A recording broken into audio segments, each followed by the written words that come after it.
Hey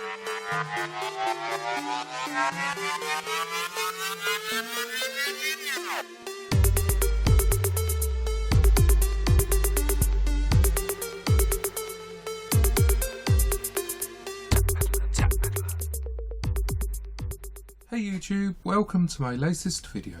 This is going to be a rundown of 15 of my favourite sales throughout September. So without further ado, let's begin.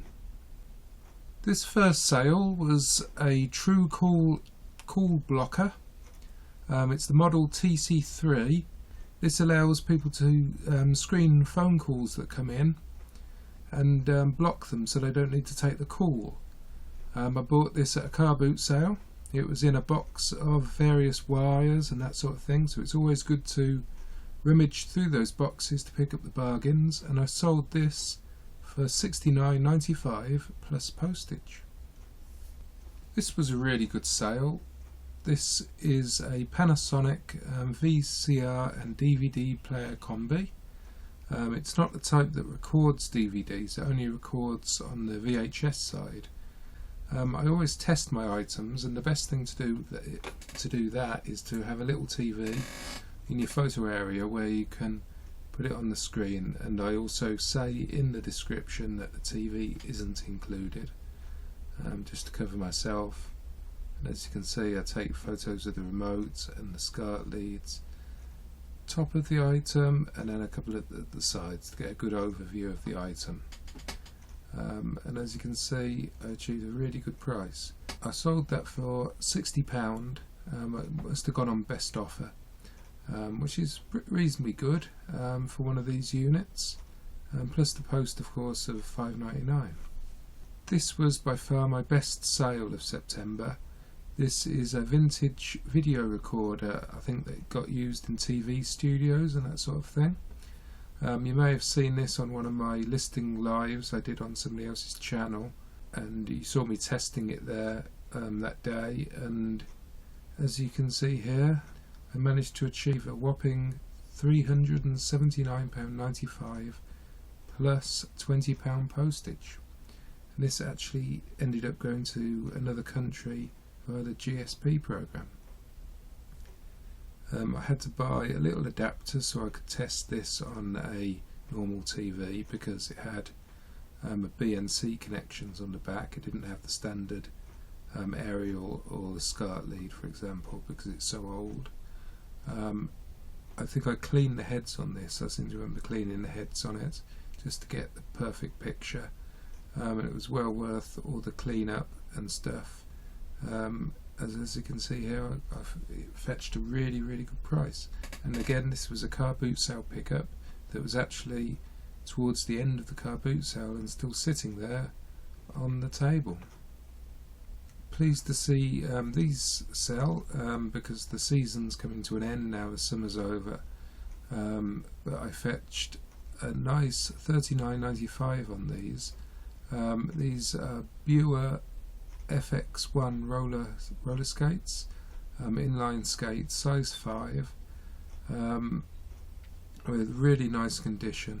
The way I sell these, I take some photos of all the different parts of it, and also I take a photo of the wheels, as you can see there, so people can zoom in and see how much wear is on the wheels. And as you can see here, this one hardly has any wear at all. Here is a Super Nintendo console. I picked this up a long time ago, many years ago, and it was in my loft.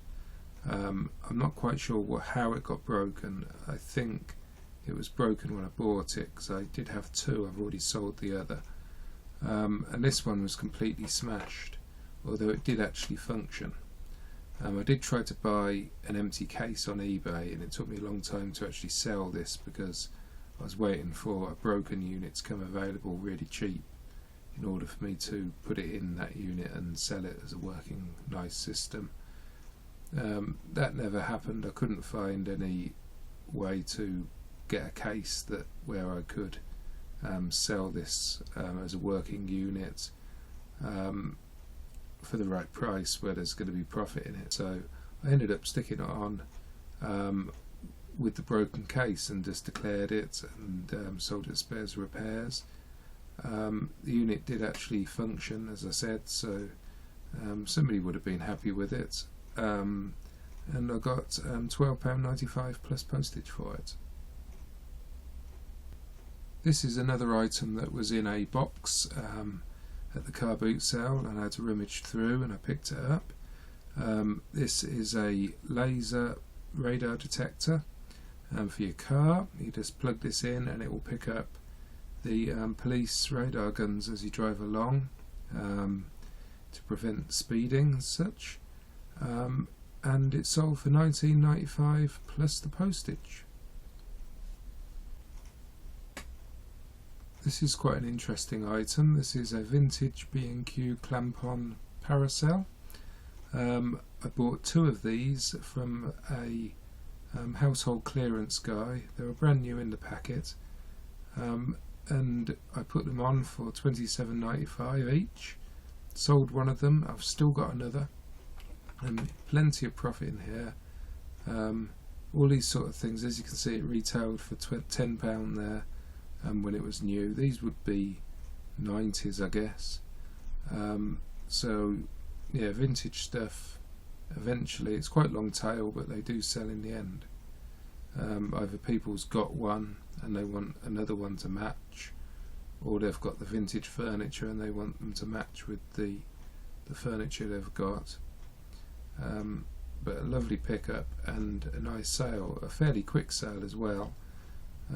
These are usually quite long tail, but it's just finding the right buyer, really. I've been picking up this carpet, rolls of carpet, and I've been selling the offcuts. So this was 3 meters by 98 centimeters, ideal for a little runner or a mat, or even a very thin hallway or something. And I got £15 on this on best offer, plus the postage of £8.99. It would have been sent Hermes. The way I package up these, I roll them up just like you can see in the photo, and I put the pallet wrap round it, the black pallet wrap, and then just seal the ends off with some tape, sticker on it, and then send it off. Really easy to pack. The only problem with the carpet, really, I've got a few rolls of it, is the storage, really, but it's worth doing. A vintage Smith Corona typewriter in the case with a good ribbon. These are nice. I pick these up all the time at the car boot sales when I see them, because they always fetch a good price. This one went for £49.94 with £4.99 postage. As you can see, what I always do, I always type the word of the typewriter, the name of the typewriter, and then put tested. Take a photo of that so they can see how it types, and that always seems to work quite well. A little tip with here is, a little tip on these typewriters is, if the ribbon is starting to fade, just type a little bit and let the ribbon roll through from the bit that's been left in the open, and once it's gone through to the next little bit on the reel, the ink can start to come through again. You can also re-ink them. You can buy ribbons, or you can buy ink you just dab on the ribbon. I generally don't worry about doing that. If it's got a old ink in it, I just declare it. Maybe I'd do it differently if it was a very high-end typewriter. This was sort of middle of the range at £50, but it's a nice one. It came in the box. It came in the case. And yeah, a nice unit. These are always worth picking up when you see them.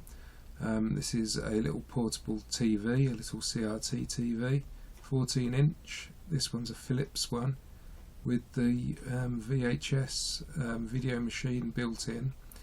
Retro gamers like to buy these to watch, to play their old SNES games and Mega Drive games, etc. And this one fetched £89.95 plus £9.99 postage. So really good pickup there. Takes a little time to test these.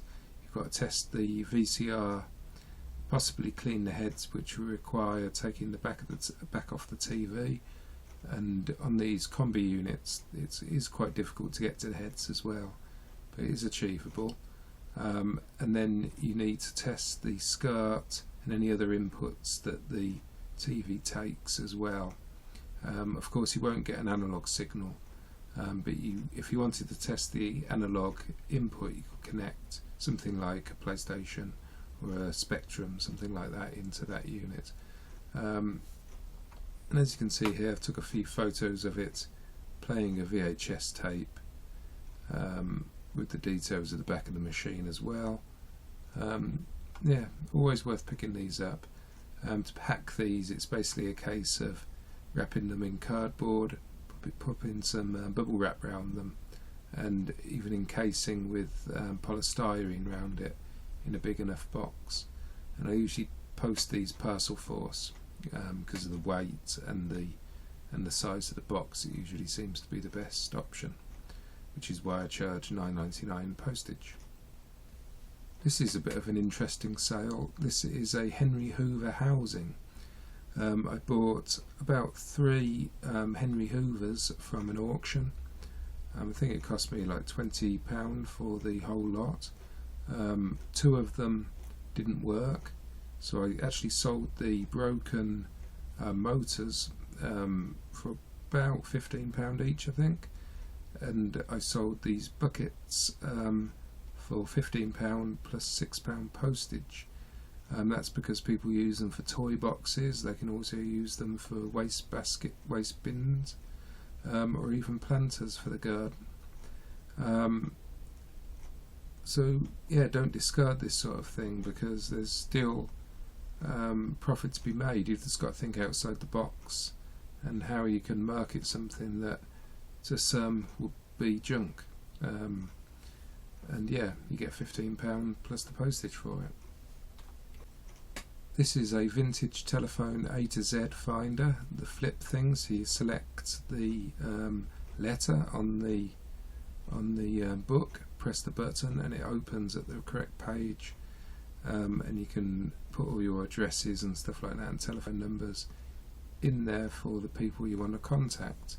People used to use these back in the day. This one was a nice one, made in Japan with a metal coating on it, and it's, I don't think, oh yes, it was filled in, like you can see there, it's been filled in. I've took a few photos. That bit's not filled in, and as you can see here, made in Japan. So a really nice unit, and it wouldn't have cost much, but I managed to get $19.95 plus $3.99 postage. This is included to remind you not to discard broken items.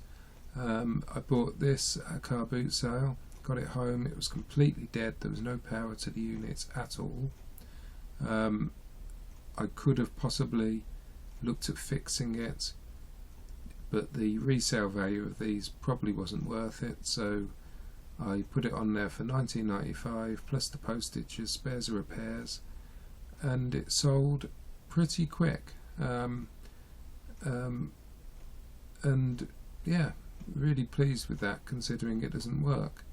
As you see in the description, I always put faulty at the start, and that really sort of tells people that the item doesn't work, and they can't really miss it if it's at the start of your title. Then I put what the item is, and then usually I put something like what the actual problem is, like here, dead, no power. Of course it's in the condition for parts or not working as well. So yeah, nice units. It's a shame it didn't work, but I still got a profit on it, so very pleased with that sale. This was a toy I bought at the car boot sale. I thought it was actually worth more than this. I only managed to get $9.95 plus postage for it. Sold these before a few years ago now, probably maybe even 10 years ago, and I'm sure they were going for much more than this, but I guess maybe they were brand new at that point or something, I don't know. But yeah, not brilliant, but if you can pick them up, from a toy box at the car boot sale for £1 or so. It may be worth going on. I got £9.95 plus the postage for it. This is a FisherPrice Bounce and Giggle Pig. And the last item is some rusty scissors. These came with an old sewing machine, so I split the sewing machine up and sold these scissors separately. £8.95, free postage. They went a large letter. Made in England. Nice little prop, or maybe somebody will clean them up. But yeah, just don't discard anything is the motto of the day there. So thanks for watching this sales update. I'll do another one for the month of October, so keep an eye out for that in the coming weeks. And if you like the video and you aren't already subscribed to my channel, please subscribe, much appreciated. Tick the like button, and I'll see you in the next video. Bye.